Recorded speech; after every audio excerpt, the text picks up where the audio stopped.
जिले की हलचल। आकाशवाणी लखनऊ से प्रस्तुत है जिले की हलचल। आज सुनिए हमीरपुर और जालौन जिलों की हलचल। पहले सुनते हैं जालौन जिले की हलचल। आलेख है सुनीता सिंह का। जनपद जालौन में 70 वर्ष से अधिक आयु के वृद्धजनों का आयुष्मान वय वंदना कार्ड बनाने की शुरुआत धनतेरस के अगले दिन से की गई है। जालौन में अब तक कुल 1500 वृद्धजनों का आयुष्मान कार्ड बनाया जा चुका है। जिले में आयुष्मान मित्र के साथ साथ CHO एवं पंचायत सहायक ने आशा, आंगनवाड़ी, ANM के साथ मिलकर लाभार्थियों के कार्ड बनाने में सहयोग किया।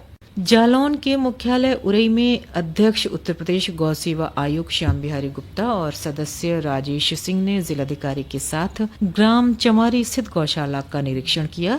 निरीक्षण के दौरान गौवंशों को गुड़ चना खिलाया गया। साथ ही गौशाला में संरक्षित गौवंशों के लिए पर्याप्त मात्रा में भूसा, चारा, पानी और अन्य खान पान की वस्तुओं की उपलब्धता को परखा। इस माह सड़क सुरक्षा पखवाड़ा कार्यक्रम के अंतर्गत city centre station road Orai में सड़क सुरक्षा जागरूकता कार्यक्रम का आयोजन किया गया। वहां मौजूद समस्त अधिकारियों और समाज सेवियों द्वारा सिटी सेंटर स्टेशन रोड पर समस्त 2 पहिया और 4 पहिया वाहन चालकों को हेलमेट और सीट बेल्ट का प्रयोग करने हेतु प्रेरित और जागरूक किया। साथ ही सड़क सुरक्षा के नियमों की जानकारी दी गई तथा नियमों का पालन करने हेतु अनुरोध किया गया और ई-रिक्शाओं में रिफ्लेक्टर टेप लगाया गया।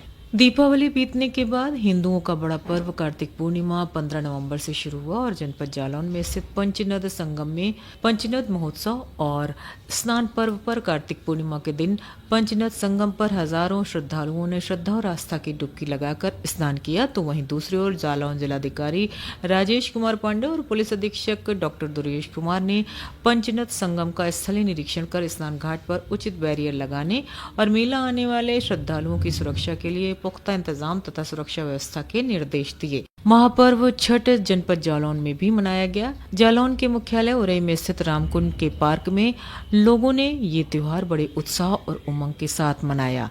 व्रती महिलाओं ने 16 श्रृंगार कर छठ पूजन सामग्री, फल फूल इत्यादि के साथ छठ घाट पर पहुंचकर नदी और कृत्रिम घाट के किनारे बनाए गए वेदी पर छठ माता की पूजा की। इसके साथ ही अंतिम दिन पानी में उतरकर उगते सूर्य को अर्घ दिया। फिर प्रसाद भी वितरण किया गया। जिला जालौन में राष्ट्रीय खाद्य सुरक्षा मिशन योजना के अंतर्गत मिलेट्स के उपयोग के प्रति लोगों को जागरूक करने के उद्देश्य से जनपद स्तरीय 2 दिवसीय मेले का शुभारंभ कृषि विज्ञान केंद्र रूरा मल्लू जालौन में किया गया।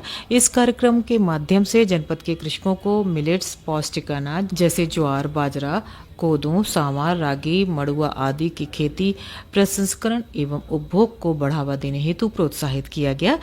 जनपद जालौन के किसानों को अच्छी फसलों के बढ़ावे के लिए निःशुल्क बीज किट उपलब्ध करवाई गई।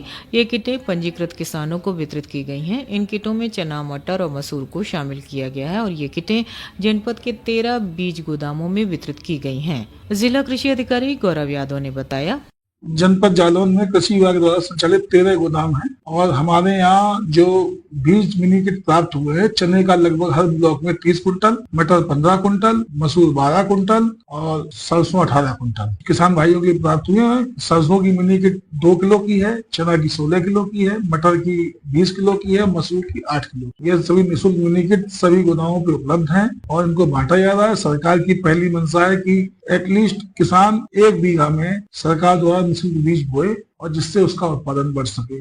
जनपद जालौन में संभव अभियान योजना के तहत 2196 बच्चे चयनित किए गए। PSC और CSC पर 5206 बच्चे चयनित किए गए। साथ ही उनके परिजनों को उनके खान पान के लिए जागरूक किया गया। इसी के तहत गौशाला से 386 दुधारू गायें दी गईं ताकि उनके खान पान के साथ परिवार की आर्थिक स्थिति में सुधार लाया जा सके। इस संबंध में जिला कार्यक्रम अधिकारी इफ्तिखार अहमद ने बताया कि प्रदेश सरकार की जो योजना है उसमें कि सैम बच्चे और मैम बच्चों में विशेष रूप से सुधार हो, उसी के तहत 7 जून 2023 के द्वारा संभव अभियान के सफल क्रियान्वयन के पश्चात 2196 सैम बच्चे चिन्हित किए गए थे। 5206 बच्चे मैम बच्चे चिन्हित किए गए। इनको CSC PSC पर विशेष ध्यान दिया गया। उसी का परिणाम निकला कि आज हम कुल 102 बच्चे सैम भी रह गए हैं, 386 बच्चे और रह गए मैम। हम इसमें भी सुधार कर लेंगे। सैम बच्चों को सुधार के लिए जिलाधिकारी महोदय के आदेश के क्रम में 236 दुधारू गायें अभी तक सैम बच्चों को दी जा चुकी है, जिससे न केवल उनका पोषण हुआ है बल्कि उनके परिवार के आर्थिक स्थिति में सुधार हुआ है।